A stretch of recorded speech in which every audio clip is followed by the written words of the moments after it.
Sophie the Trophy, one half of the Blonde Bombers, coming out and exposing her truth with this Bria Hartley situation, and she's also letting it be known the behind the scenes and what's really going on with Caitlin Clark's injury. In recent days, the atmosphere around the WNBA has grown even more intense. What seemed like just another regular season has quickly turned into a battlefield both on and off the court. At the center of it all is Caitlin Clark, once again the main target of heated criticism and controversy.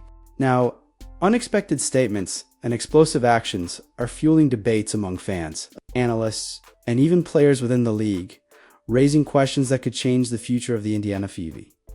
Caitlin Clark is officially listed as day by day. Sounds harmless, right? But fans know better. In sports, that phrase can mean anything. It could be a minor setback, or it could drag out for weeks. And weeks in the middle of a season can turn into a year loss. Here's where it gets messy. Sophie Cunningham didn't just shrug it off. She admitted the truth that nobody else wanted to say. Nobody actually knows what's going on. Think about that.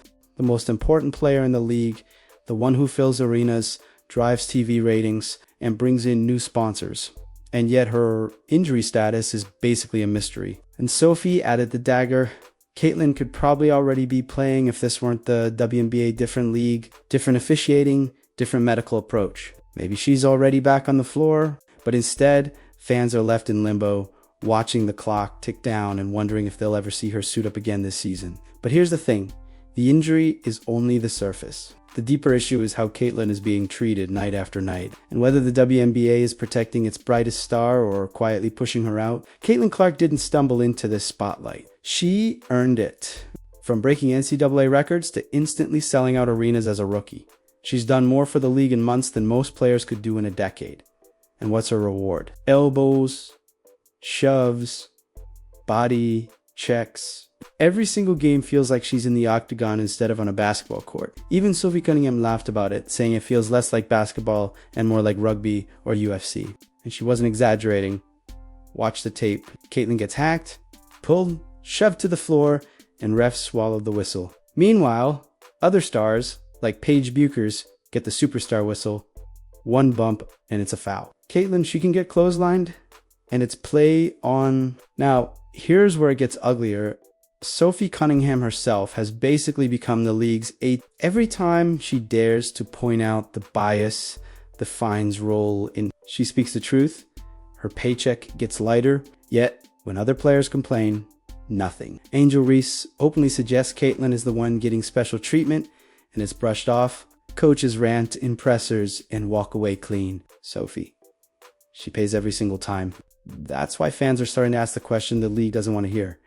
Is this personal? And when fans start to believe the league is protecting some players while hanging others out to dry, that's when trust begins to collapse. Here's the truth. The WNBA office hates to admit. Caitlin Clark doesn't need the league. The league needs her. Let's start overseas. For decades, women's stars have gone to Europe, Asia, and beyond because the money was better and the seasons were shorter. In Spain, Turkey, Italy, Caitlin could step onto the court tomorrow and instantly become the highest paid women's basketball player alive. Not just playing, dominating, and here's the kicker. American fans would still follow. They'd set alarms to watch her EuroLeague games at 3 a.m. But it doesn't stop there. Caitlin's already hinted at life outside basketball. Golf, for example. She's shown interest, and she's marketable enough to make it more than a hobby. Just look at Paige Spiranek. She built a global brand without ever winning major tournaments, Caitlin. She's got the fame, the endorsements, and the competitive fire. Nike, State Farm, Gatorade, they'd happily follow her onto the course. She could make tens of millions swinging a golf club instead of taking elbows to the face. That's Caitlin's real leverage. She's not trapped. She has more pats outside the WNBA than inside it. And that thought keeps league executives up at night. So what happens next? Let's play it out. Scenario 1, Caitlin sticks with the WNBA, best case. She rehabs, comes back stronger, racks up MVPs, and forces the league to finally treat her like the superstar she is.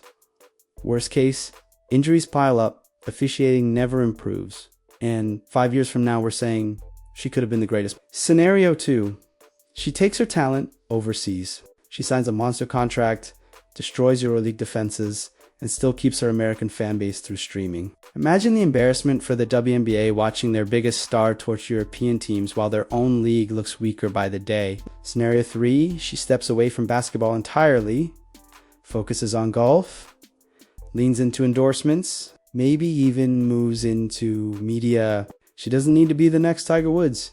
She just has to show up, swing, smile, and cash in. And the WNBA, they lose her forever. Every scenario is realistic. That's what makes Sophie Cunningham's words so dangerous. She didn't say Caitlyn's leaving tomorrow.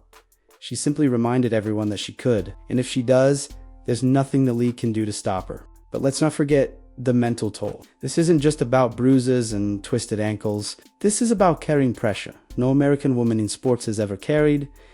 Every arena sold out. Every shot picked apart on social media. Every foul. A national debate. She's not just an athlete anymore. She's a walking headline. Think about Simone Biles, Naomi Osaka, even Serena Williams. Each of them reached a point where the weight of the world became too heavy and they had to step back. Caitlyn is no different. She's fiery, competitive, and tough, but she's still human. And Sophie's comments hinted at something deeper. Maybe Caitlyn herself doesn't even know if she wants to keep putting herself through this. And here's the twist. Fans wouldn't blame her. They'd cheer her on for walking away. They'd say, protect your body, protect your mind. That's how serious this is. And that's what makes the situation even scarier for the league. Now we get to the heart of it. Credibility. In sports, credibility is everything. Fans have to believe what they're watching is fair. And right now, that belief is slipping.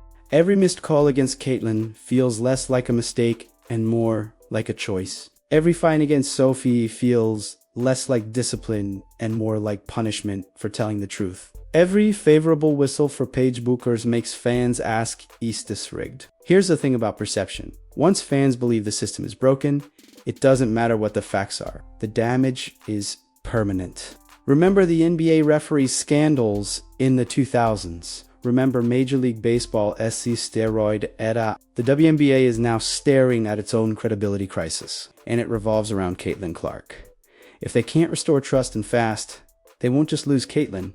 They'll lose the wave of fans she brought with her. And once those fans walk away, they won't come back. That's why Sophie Cunningham's words landed like a bombshell. She's not a journalist, not a random fan on Twitter. She's a player who's felt the bruises, paid the fines, and seen the politics from the inside. So when Sophie suggests Caitlyn could already be back if this weren't the WNBA, she's not speculating. She's exposing... She's saying the quiet part out loud. The league itself might be the problem, and that changes everything. Other players will hear it. Sponsors will hear it. Fans who were already suspicious will nod and say, see, we told you. And the media. They'll eat it up. This isn't gossip anymore. It's an insider warning. Sophie didn't just drop a quote. She dropped a flare into the night sky, signaling to everyone watching something's very, very wrong inside the WNBA. And so we arrive at the question nobody wants to answer. What happens if Caitlyn Clark actually walks away? The short-term impact is brutal.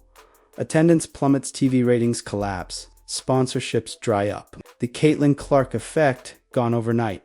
The league's golden era ends before it even begins. But the long-term damage, that's the real nightmare. Because if Caitlyn leaves, it sends a message to every future superstar.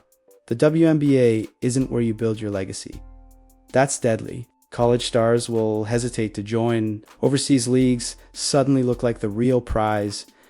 And the WNBA, it risks becoming the league that lost Caitlyn Clark, not the league that celebrated her. That's why Sophie's words cut so deep. She voiced the thought that fans, sponsors, and maybe even Caitlyn herself have been whispering, what if this just isn't worth it? Here's the uncomfortable truth. The WNBA doesn't just need Caitlyn Clark to stay, they need to prove they deserve her. Because if she decides her future's brighter somewhere else, it won't just be Caitlyn walking away. It'll be an entire generation of fans, sponsors, and momentum leaving with her. So I'll leave you with this question. If you were in Caitlyn Clark's shoes, battered every game, ignored by officials, carrying pressure that would break most people. Would you stay, or would you take your talent somewhere it's truly valued? Because the way things are going, Caitlin Clark's decision might not just reshape her career, it could reshape the future of women's basketball itself.